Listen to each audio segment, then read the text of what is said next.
Ya, terima kasih banyak masih bersama kami di panggung obrolan terkini. Saya masih bersama dengan Ibu Andi Suhada Safaila, Wakil Ketua DPRD Kota Makassar. Nah, kalau tadi kita berbincang terkait dengan apa yang sudah dikerjakan pada 2021 dan 2020 pada masa pandemi. Nah, di segmen kedua ini kita akan membahas lebih mendalam bagaimana nasib rakyat di mata anggota DPRD Kota Makassar, di mana fenomena saat ini terjadi kelangkaan minyak goreng. Nah, mungkin dari sisi pandangan Ibu, apa sebenarnya yang terjadi di masyarakat ini terkait dengan kelangkaan minyak goreng dan apa yang harus dilakukan masyarakat terkait dengan apa yang terjadi saat ini bukan saja di Makassar tapi di seluruh wilayah di Indonesia, Bu. Betul. Saya juga bingung ini, apalagi kami ini sebagai ibu rumah tangga ya. Iya, Bu. Betul-betul mengenai kelangkaan minyak goreng ini. Apakah ada hubungannya apa ya dengan invasi Rusia Ukraina juga kan minyak bumi menjadi begitu susahnya? Apakah semua itu imbas atau seperti apa?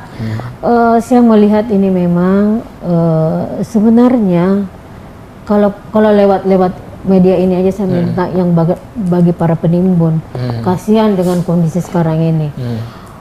Minyak curah aja yang kita tahu tidak semua orang menggunakannya, itu saja sudah hilang di pasaran. Dan kalaupun ada harganya gila-gilaan sampai 30.000 per liter. Kasihan. Terus dengan kondisi biasa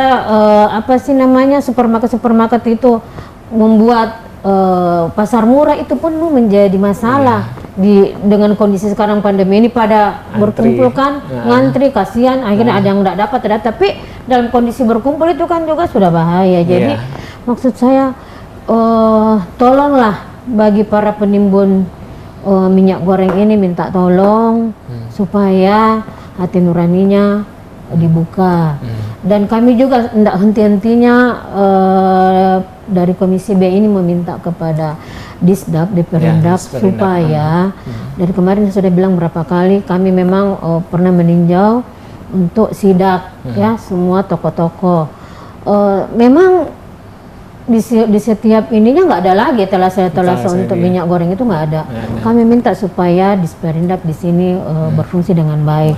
Bagaimana supaya walaupun kita tahu memang kelangkaan minyak ini melanda seluruh Indonesia. Semoga di awal Ramadan ini kita bisa teratasi semuanya. Kami sangat mohon supaya ini memang diperhatikan dengan baik. Oke. Ternyata pemirsa, Ibu Andi Suhada Safaila ini juga sebagai wakil ketua DPRD juga merasakan hal yang sama yang dirasakan oleh ibu-ibu rumah tangga terkait dengan kelangkaan minyak. Emang susah didapat di mana-mana dan harus antri dan saling dorong, apalagi harganya kian melonjak. Nggak masuk akal, apalagi mau jelang Ramadan ini minyak goreng tidak ada, mungkin dapurnya agak kurang lengkap tanpa minyak goreng ya. Nah, pemirsa, kalau tadi kita bahas soal minyak goreng yang langka, saya akan kembali menanyakan ke Ibu Andi Suhada sebagai anggota DPRD Kota Makassar dan Wakil Ketua. Apa saja yang Ibu temukan di lapangan ketika melakukan reses? Mungkin dari tahun-tahun sebelumnya hingga saat ini kan infrastruktur tidak jalan ya Bu ya. Nah, kapan terakhir Ibu melakukan reses dan apa yang Ibu temukan di lapangan? Ya. Kami reses itu terakhir itu di akhir tahun 2021 karena 2020 kemarin kami nggak reses karena kan refocusing anggarannya kan. Kita mulai di 2021, terakhir itu di akhir 2021. Di setiap reses kayaknya juga kelihatan pada semua teman-teman yang lain itu pastilah terutama masalah banjir, infrastruktur. Itu semua, apalagi masalah sosial. Itu yang menjadi dasar setiap kami turun di lapangan untuk bertemu dengan konstituen kami, dengan masyarakat. Jadi saya pikir begini, setiap saya turun, kadang saya awal-awal saya panggil dinas terkait, PU, sosial, kadang kesehatan juga. Tetapi ya namanya juga kepuasan masyarakat pasti tidak bisalah semuanya dipenuhi karena kan anggaran kita sudah dari awal, kalau saya berbicara sama ke masyarakat, kita juga harus melihat anggaran. Tidak bisa semuanya apa yang kita inginkan hari ini kita mau, nanti ke depannya ini akan dikerjakan, tapi ini semuanya bertahap. Tetapi juga saya minta pada pemerintah kota karena memang masalah banjir yang betul-betul memang sampai sekarang ini memang masih belum bisa teratasi dengan baik. Ini PR yang paling berat bagi pemerintah Kota Makassar. Mungkin dari yang lalu-lalu juga pemerintah siapapun yang pernah duduk menjadi wali kota juga, memang yang persoalan terbesar itu banjir. Ditutup di sana, kok di sininya itu harus dicari jalan keluarnya. Apa yang menjadi faktor utama sehingga banjir ini masih tetap saja ada, walaupun kita sudah berusaha keras untuk bagaimana caranya supaya banjir ini tidak sampai meluas kemana-mana. Oke. Selain banjir, Bu, yang menjadi prioritas untuk segera dilakukan oleh OPD terkait itu apa, Bu? Ya. Kalau OPD, kalau masalah infrastruktur kan pasti PU lah ya. PU itu pasti terkait tidak bisa drainase lepas ya, Bu, ya. semuanya drainase dan lain sebagainya. Jalanan apa. Nah, yang paling terutama ini masalah yang kemarin itu pastilah, apalagi dengan COVID-19 yang melanda ini, ya pastilah masalah sosial. Ya, itu yang paling penting kan kemarin di tahun 2020 ya, yang pembagian sampai besarnya itu sembako. Nah, kita nggak mau hal itu terjadi kembali ya.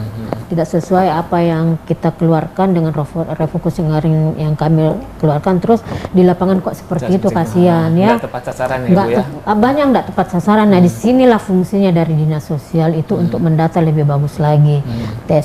TKSK-nya harus betul-betul berjalan dengan bagus. Jadi setelah itu pendidikan juga, dengan kondisi sekarang kan memang banyak daring ya, cuman itu juga tidak terlalu sekarang ini, kalau dilihat dengan kondisi pandemi sekarang kayaknya luring sudah bisa lah kita hybrid lah istilahnya ya, bisa seminggu ini seminggu ya, seperti itu. Karena kan pencapaian vaksinnya sudah mulai bisa tinggi kan, untuk anak sekolah juga usia dini juga kan sudah mulai. Oke. Kemarin pada saat Rakorsus ya, Bu, ya, ada survei yang menyatakan bahwa tingkat kepuasan masyarakat Kota Makassar terhadap pemerintah kota itu di atas 80% ya. Nah, gimana tanggapan Ibu itu? Apakah sudah sesuai dengan apa yang Ibu lihat di masa reses atau seperti apa, Bu? Ya, mungkin lembaga survei ini melihat secara keseluruhan.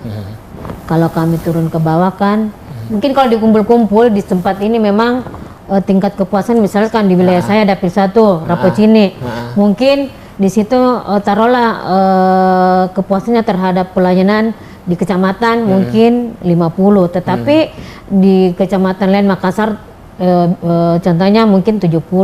Nah, setelah digabung semua ini makanya saya bilang kalau survei itu mereka kan melihat dia random dulu, nanti dia bagi, jadi mungkin memang, tapi kalau saya lihat dengan kondisi sekarang ya lumayan, alhamdulillah memang pelayanan itu sudah mulai meningkat. Tidak ada lagi yang dikatakan sedikit lah yang dikatakan pungli-pungli, karena kan itu biasanya ada di kecamatan ya, kelurahan. Itu semua kami makanya ini biasanya warga langsung melapor kepada kami anggota dewan. Jadi kami menelpon langsung ke ke lurah, apa tuh camat. Nah, itu kan bagus. Jadi menjadi mereka yang menjadi pion untuk kami untuk memberitahukan bahwa ini nggak benar. Nah, makanya setelah disurvei ternyata 70-80%. Oke, jadi bisa dibilang bahwa kerja pemerintahan Dani Fatma ini cukup sudah mulai kelihatan ya, karena kan tingkat kepuasan terhadap kinerja Dani Fatma ini selama belum setahun ya, setahun lebih ya, sudah ada di angka 72% ya. Oke. Baik pemirsa, segmen 2 kita bincang sama Ibu Ani Suhada. Di segmen berikutnya tentu kita akan membahas lebih dalam lagi tentang penerapan dan perda apa saja yang dilahirkan selama Ibu Suhada duduk di DPRD Kota Makassar ini. Jangan kemana-mana, tetap di panggung obrolan terkini.